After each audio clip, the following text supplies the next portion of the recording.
شاطر يلا يا مهرة يلا سيبي مسكي ايد حمودي يلا مسكي يعني ما بتروحي يلا مسكي شطورة يلا خليها تمسك شطورة حمودي يلا امشي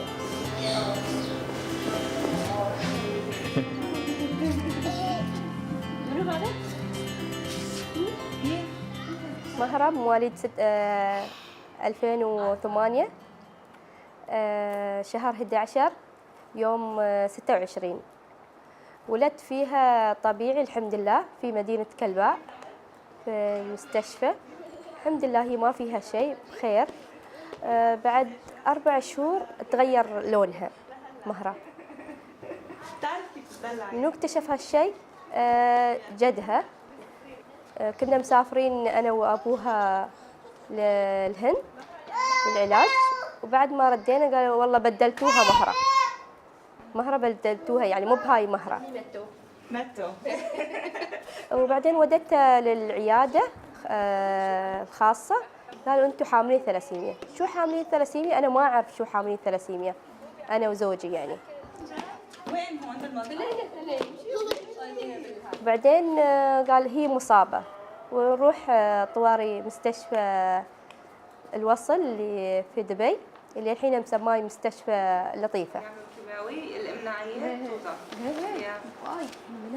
وفهموني كيف 3 أسابيع ولا 4 أسابيع إن هي تحتاج دم نقل دم في مركز الثلاسيميا لين 2 وقبل ما تدخل 2 ونص أنا حملت طبيعي الحمد لله كنت مفكرة أسوي البي جي دي إني أنا أسوي يعني أجيب لها طفل سليم إنه مطابق لها سويت الخزعة اللي في دبي عند الدكتورة ندى الحمد لله قالت لي سليم الحمد لله بعد ما طلع على الحياة محمد قالوا هو مطابق لمهرة.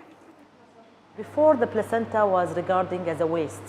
It was something that's thrown away and nobody considered that contains any kind of stem cells that is really worth to be saved.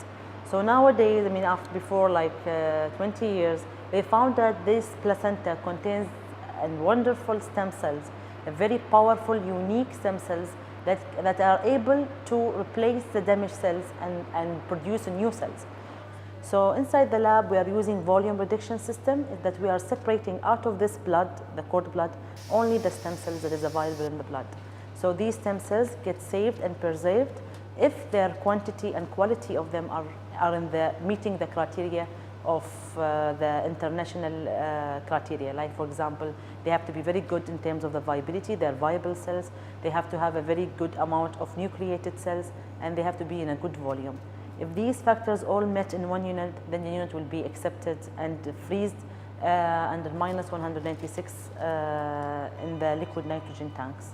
Yeah, so now the thing is that each mother should really be, and each parent should be aware of that. If they do not donate these umbilical cord blood, or if they have a case in the family, they don't save it, these placenta get thrown away. So it is really worth saving it or donating it because we don't want such precious cells to be wasted.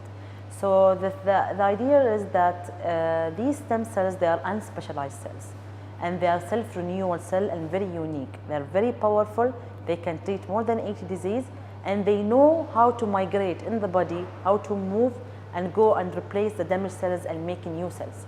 So the thing is that if the patient, for example, have a thalassemia, when this cord blood is used to inject it to the patient, to transplant it to the patient, it will be transplanted through IV, like how you take donation, exactly the same, how you get transfusion of the blood. Mainly the two, sickle cell and thalassemia, are the most two common ones, but mainly it is that they are common in a Gulf, that sickle cell and thalassemia. I think because they married from family, there is a lot of family marriage, and that they're more, higher chance of getting such. The family marriage is different than, so doing a test before marriage is very important to identify, your genes and your, diseases that you are carrying.